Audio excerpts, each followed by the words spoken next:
किसी भी सिंपल चीज का नाप लेने के लिए हम इस आसान से इंस्ट्रूमेंट का इस्तेमाल करते हैं जिसे कि हम मेजरिंग टेप कहते हैं। अब ये जो मेजरिंग टेप है ये बहुत सारी जगह पर हमें काम में आता है। फिर चाहे आपकी खिड़की की लंबाई हो, स्लैब की हाइट हो, गड्ढे की गहराई हो या फिर कॉलम का साइज हो, ऐसी और बहुत सारी चीजों का मेजरमेंट लेने के लिए टेप की हमेशा आवश्यकता होती है। और सिर्फ सिविल इंजीनियर को ही नहीं, चाहे आप कोई कारीगर हो, मिस्त्री हो या फिर सुपरवाइजर हो, जिस किसी व्यक्ति का संबंध मेजरमेंट के साथ आता है तो उसे ये मेजरमेंट टेप आना जरूरी होता है। अगर आप सही तरीके से मेजरमेंट ले पाते हो तो काम करने में आपको बहुत ज्यादा आसानी होती है। तो आज के इस वीडियो में हम देखेंगे कि किस तरह से इस मेजरिंग टेप को पढ़ा जाता है, फिर चाहे आपके मेजरमेंट mm में हो, सेंटीमीटर में हो या फिर मीटर में हो। तो इस वीडियो को देखने के बाद न सिर्फ आप आसानी के साथ मेजरमेंट ले सकते हो बल्कि तेजी और फुर्ती के साथ भी मेजरमेंट ले सकते हो। और उसके लिए वीडियो को कीजिए लाइक और चैनल को कीजिए सब्सक्राइब।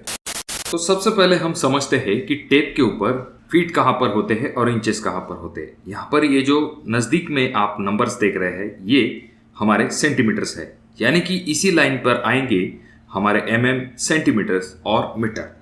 और ये जो ऊपर के नंबर्स आप देख रहे हैं जिनमें की अच्छा खासा डिस्टेंस है, तो ये है हमारे इंचेस, यानी कि हमारे इंचेस और फीट इस लाइन पे आएंगे। अभी हम जो है सिंपल से स्टार्ट करेंगे। सबसे पहले हम समझते हैं सेंटीमीटर्स को। जैसे कि आपको पता होगा आपकी स्कूल की जो स्केल है उसके ऊपर भी आपने सेंटीमीटर्स देखे होंगे। यहाँ पर ये है 1 सेंटीमीटर, 2 सेंटीमीटर, 3 सेंटीमीटर, 4 सेंटीमीटर, 5। इसी तरह से जैसे जैसे आप आगे बढ़ते जाएंगे, फॉर एग्जाम्पल के लिए ये है 12 सेंटीमीटर। अब ये चीज तो आपको समझ में आ गई। अब हमें अगर मेजरमेंट लेना है mm में।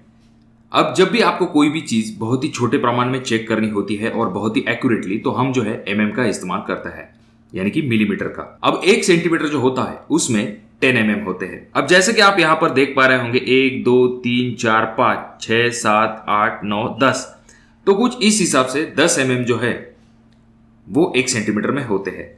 अब जैसे जैसे हम आगे बढ़ते जाएंगे, फॉर एग्जाम्पल के लिए यहां पर अगर हमारा मेजरमेंट आ गया तो इसे हम कैसे पढ़ेंगे, या तो ये 8 सेंटीमीटर हो गया या फिर 80 mm हो गया। अगर आपको सेंटीमीटर को mm में कन्वर्ट करना है तो आपको सिंपल सेंटीमीटर को 10 से मल्टीप्लाई कर देना है। वैसे ही जैसे हमने पहले देखा, अगर हमारा मेजरमेंट यहां पर आता है तो हम क्या कहेंगे कि 13 सेंटीमीटर है, या फिर हम इसे कह सकते हैं कि ये 130 mm है। तो दोस्तों ये तो आपको समझ में आ गया कि सेंटीमीटर्स और mm में कैसे मेजरमेंट लेते हैं। पर जैसे जैसे मेजरमेंट बड़े बड़े होते जाते हैं, ऐसे वक्त में हम जो है सेंटीमीटर और mm का इस्तेमाल नहीं करते हैं, हम जो है मीटर का इस्तेमाल करते हैं, क्योंकि ये लिखने में थोड़ा सा आसान होता है। अब जैसे कि आप यहाँ पर देख पा रहे होंगे, यहाँ पर 1 मीटर लिखा गया है। अब 1 मीटर यानी कि आपको ये चीज पहले समझ लेनी चाहिए कि कितने mm का 1 मीटर होता है।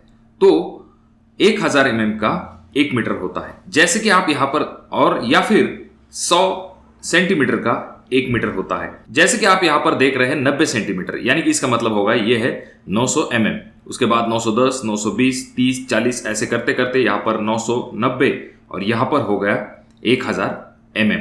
ये हो जाता है हमारा 1 मीटर। अब इसे पढ़ते कैसे है और लिखते कैसे है ये हम समझेंगे। जैसे कि आप यहां पर देख पा रहे होंगे ये है हमारा 1 मीटर।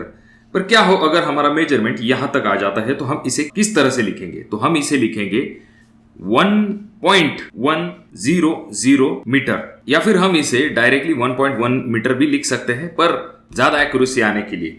फॉर एग्जांपल के लिए हमारा मेजरमेंट जो है यहां तक आ गया। फॉर एग्जांपल के लिए मान के चलेंगे हमारा मेजरमेंट जो है यहां पर आ गया, तो ये कितना हो गया हमारा 1 मीटर। तो ये हो गया हमारा 1 मीटर 120 मीटर। तो इसे हम कुछ इस हिसाब से लिखेंगे। अगर यहां तक आ जाता है तो हम इसे कैसे लिखेंगे? फॉर एग्जाम्पल के लिए इस बारीक लाइन पे, यानी कि एक ही लाइन पे अगर आगे की तरफ आ जाता है तो हम इसे लिखेंगे 1.121 मीटर। कुछ इस हिसाब से हम जो है इस मेजरमेंट को लिखेंगे। तो इस हिसाब से आपका चाहे वो 2 मीटर आए, 3 मीटर आए, उस हिसाब से आप लिख सकते हैं।